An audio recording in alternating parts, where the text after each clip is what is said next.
Olá, eu sou a Fabiana Quadrati e hoje eu tô aqui para falar para vocês sobre o Evangelho de Jesus Cristo, segundo João, capítulo 1, do 1 ao 5, onde falamos que Jesus é o Verbo e o Verbo se fez carne e habitou entre nós.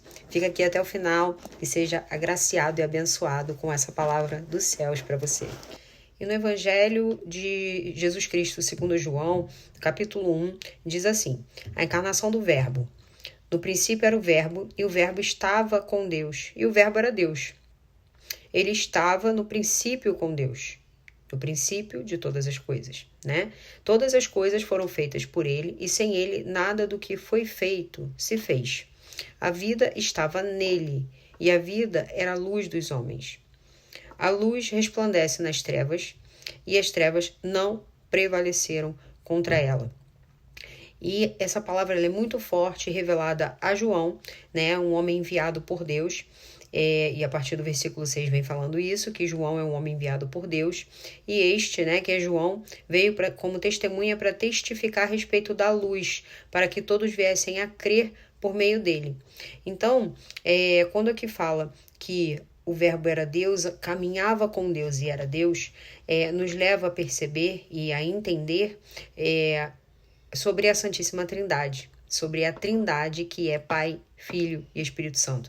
Muitas pessoas acham que Deus é um, Jesus é outro e o Espírito Santo é outro. Sim, eles operam de maneiras diferentes, porém eles possuem o mesmo caráter, eles possuem o mesmo poder e a mesma santificação, a mesma glória nos céus, né? Quando a gente fala porção Pai, porção Filho, porção Espírito Santo, a gente está falando de um mesmo Deus, né, com vertentes diferentes que opera poderes através de cada vertente dessa, né? Então lá em Gênesis fala que no início criou Deus os céus e a terra era sem forma e vazia, o Espírito de Deus pairava sobre a face das águas, e lá também fala, né, façamos o homem à nossa imagem e à nossa semelhança. Quando ali é usado o plural em Gênesis, né, na criação do homem, o plural ele é usado, façamos, porque é Deus, é Jesus e é o Espírito Santo, é a Trindade operando naquele momento. Então Deus não está falando, eu vou fazer o homem à minha imagem e à minha semelhança. Deus está falando que os três farão o homem à imagem deles e à semelhança dele. Então o façamos ali no plural já indica a pré-existência, né, de Jesus desde antes da fundação do mundo, né?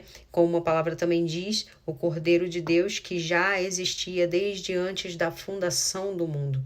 Então o Verbo que se fez carne e habitou entre nós, e ele estava com Deus no princípio, e ele era Deus, por meio de Jesus Cristo, da porção Filho, todas as coisas se fizeram. Todas as coisas aconteceram por meio de Jesus. Por isso, Jesus é a palavra de ordem, é a palavra que se fez criar todas as coisas. Por isso, aqui em João ele fala, todas as coisas foram feitas por ele, e sem ele nada do que foi feito se fez. Jesus Cristo foi a porção de Deus determinante para que toda a obra da criação fosse realizada e consumada, assim como Jesus na cruz fala, está consumado. Então, desde antes da fundação do mundo, desde tudo existir, Jesus já sabia o que passaria na cruz do Calvário, né? Que a porção Filho, que era ele, seria o enviado, né? E qual a necessidade disso? Deus já sabia que o homem se perderia no Éden, que o homem se entregaria a Satanás naquele momento, e naquele momento Satanás passaria a ter legalidade sobre a terra, passaria a governar sobre a terra e ter domínio sobre muitas coisas aqui, porque o próprio homem abriu portas para que Satanás entrasse. Porque o homem foi criado para ser eterno, para caminhar com Deus. A Bíblia diz que Adão andava com Deus. Havia um período do dia em que Deus ia ter com Adão, conversavam e caminhavam no Éden. Só que a partir do momento em que o pecado entrou no mundo, houve a separação de Deus com Adão. Aquele momento que Deus pergunta a Adão, onde você está?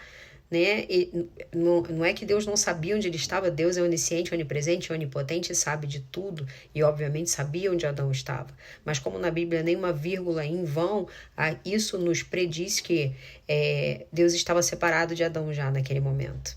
Ele perguntar a Adão onde você está significa que você se afastou de mim por quê?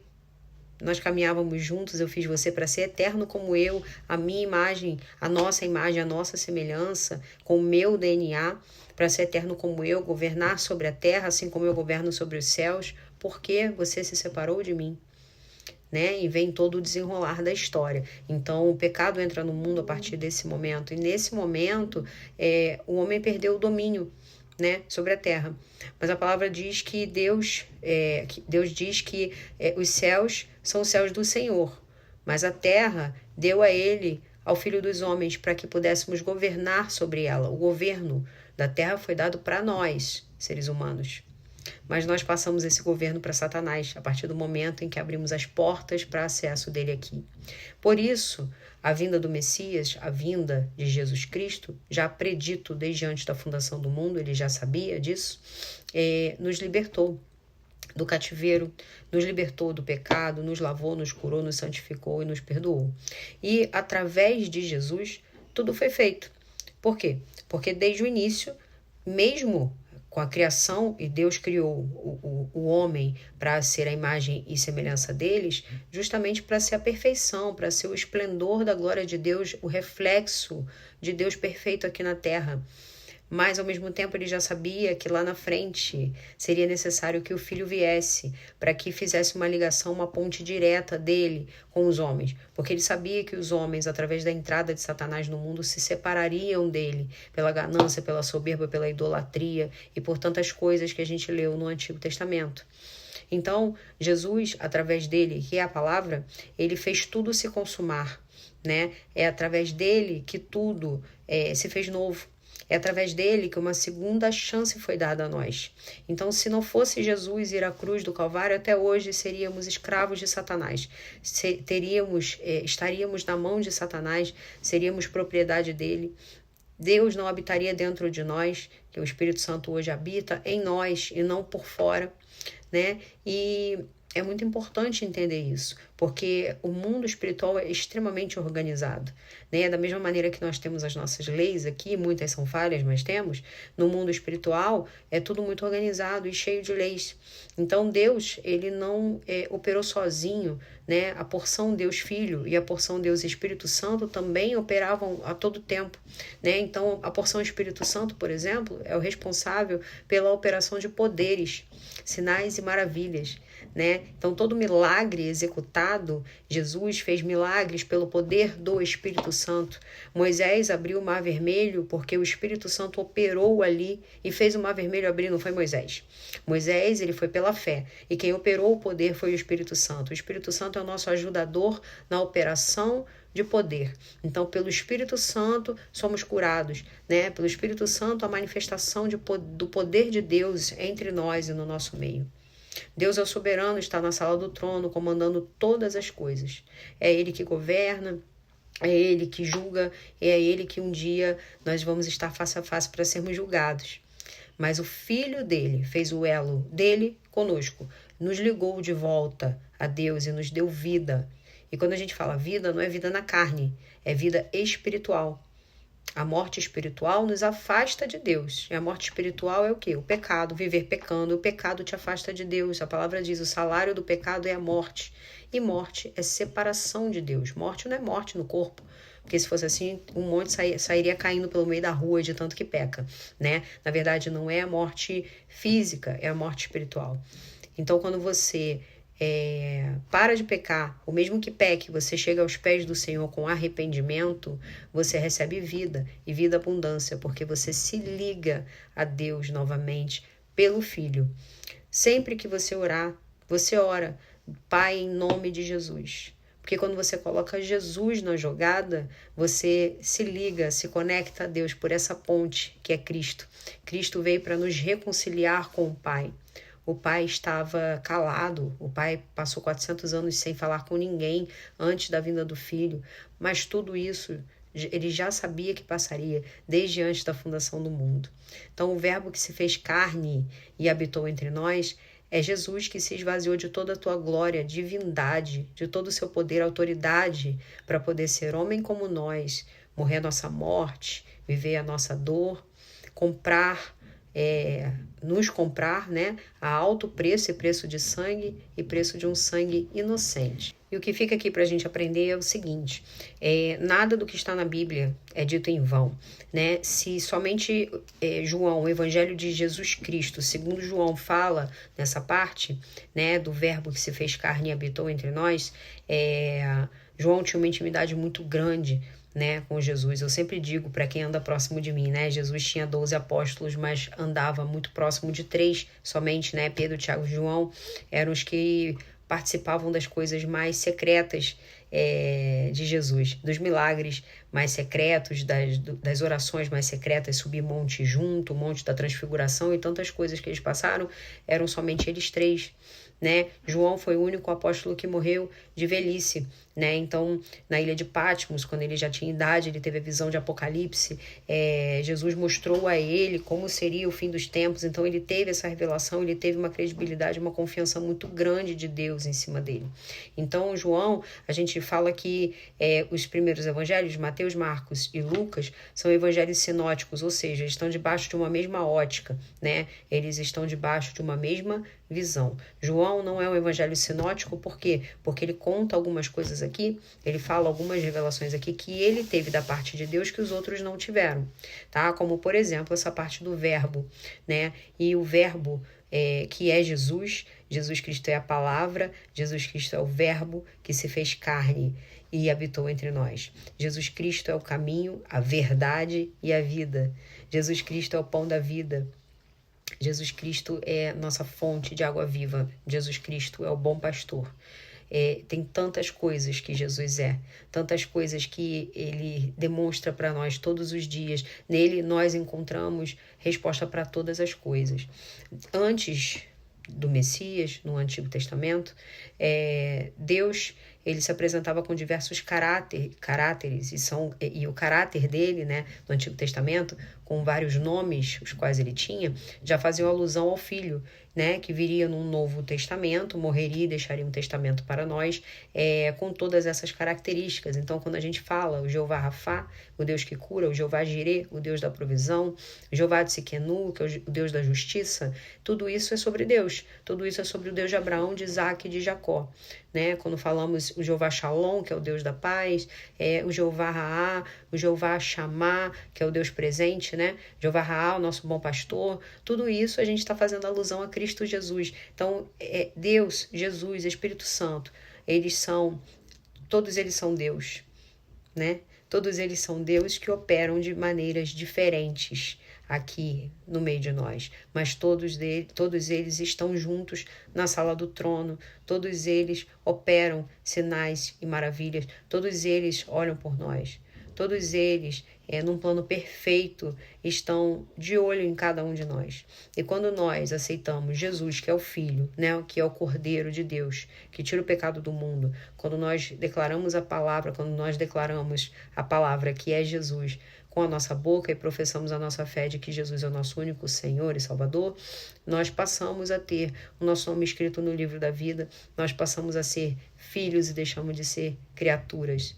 Então o verbo que se fez carne e habita entre nós, habitou e habita entre nós, ele fez todas as coisas, inclusive fez a obra redentora da cruz, né? E foi até o fim e não desistiu e carregou o nosso fardo, carregou as nossas dores, pagou o preço por nós, morreu a nossa morte, se fez maldito por nós porque foi pregado no madeiro. Então, por meio dele tudo se fez. E sem ele, nada do que foi feito teria sido feito. Sem Jesus, até hoje estaríamos separados de Deus. Até hoje seria como nos profetas, né? Que falavam com Deus, mas Deus não morava dentro deles. E as outras pessoas, né, que não tinham o que fazer, porque não eram profetas, também não ouviam a voz de Deus, andavam vazias por aí, não havia salvação para elas. Então, hoje há salvação por meio de Jesus para todo aquele que se achega aos pés de Cristo com o coração quebrantado, com o arrependimento sincero, com a vontade sincera de se redimir com o Pai, de viver vida abundante, né, de ter bênçãos sem medidas, porque todos os dias quando a gente levanta da cama e que a gente sabe que há um poder um Todo-Poderoso olhando por nós, não há o que temer. A nossa luta não é contra a carne e sangue, contra as pessoas nossos semelhantes no dia a dia. A nossa luta não é essa, a nossa luta é puramente espiritual e nós precisamos ter Jesus à frente de todas as coisas, porque senão nós seremos derrotados. Mas não, se temos Jesus à frente, nós somos mais que vencedores, porque Cristo venceu o mundo. E se ele venceu o mundo, nós também vencemos através dele. Que essa palavra possa tocar o seu coração de forma profunda. A Bíblia ela é um manual de instruções. A Bíblia nos dá todos os detalhes de como viver uma vida abundante e plena em Cristo Jesus em todas as áreas. Finanças, relacionamento, casamento, filhos, ser uma mulher virtuosa, né, uma boa esposa, assim como também ser um bom marido, né, trabalho, dinheiro, finanças. A Bíblia fala tudo. E a gente seguindo esse manual de A a Z, de Gênesis a Apocalipse, fazendo tudo que está aqui, fácil não é, mas é tão prazeroso que mesmo diante das batalhas, todo cristão que se apropria da Bíblia, que se apropria da palavra, é feliz, é realizado, é pleno, é satisfeito em Cristo Jesus. Então eu oro para que você tenha a sua mente aberta, para que você abra os seus olhos espirituais, consiga olhar a palavra e ter revelação da palavra na mente, para que você possa ter revelação do que está escrito, para que você possa ter entendimento. E eu falo isso porque tem pessoas que chegam para mim e falam: Fabiana, eu pego a Bíblia, eu olho e eu não entendo nada. Eu pego a Bíblia, eu tenho preguiça de ler porque tudo que está ali eu não consigo entender. E isso, a gente precisa clamar a Deus para ter revelação do alto, para que Deus nos dê visão de águia, para que abra os nossos olhos espirituais, para que a gente tenha entendimento da palavra. Porque a palavra de Deus é algo espiritual, não é uma história contada por um autor desconhecido. Isso daqui, o autor é Deus. Pessoas foram usadas para escrever, mas o autor, quem inspirou essas pessoas, foi Deus. É a palavra de Deus e a gente precisa ter olhos abertos, entendimento e discernimento para captar cada palavra, porque cada vírgula aqui no seu lugar coloca um sentido para uma frase, né? Então, tudo que está aqui dentro, tudo que está aqui tem um sentido. Nada está escrito aqui sem que haja sentido e aplicação no nosso dia a dia, na nossa vida, na nossa família. Tá? Então eu entrego para vocês essa palavra, eu oro para que vocês tenham sabedoria, discernimento e entendimento, para que vocês possam ter claramente a presença de Deus na vida de vocês, para que Deus possa abrir os olhos espirituais de vocês, para que vocês possam dia a dia pegar essa palavra e destrinchar ela de A a Z, para que vocês tenham prazer na leitura, para que Jesus possa alcançar o lar de vocês, a vida de vocês, o casamento, a vida financeira, que possa multiplicar os celeiros de vocês, para que vocês possam a cada dia serem fortalecidos no poder do Espírito Santo, em nome de Jesus. Tá bom? Tô gravando esse vídeo aqui com os meus bichinhos aqui atrás, então obviamente vai sair um latido, como acabou de sair um aqui, né? Mas também fala aqui na Bíblia que a gente deve cuidar bem dos nossos bichinhos, e eu amo os animais, quem me conhece, né? Então sempre que eu gravar um vídeo pode ser que saia um miado de gato ou um latido de um cachorrinho, mas faz parte, né? Eles são também nossos amados aqui. Queridos, um beijo, Deus abençoe vocês. Obrigada por assistir esse vídeo até o fim. Eu peço que compartilhem, que entreguem essa palavra para o maior número de pessoas possível, que precisam ouvir de Deus, e para que mais e mais pessoas possam se inscrever no canal e o YouTube entender que esse conteúdo é relevante, possa entregá-lo a mais e mais pessoas. Muito obrigada por estarem aqui. Deus abençoe a cada um de vocês, tá? Um excelente fim de semana. Beijo.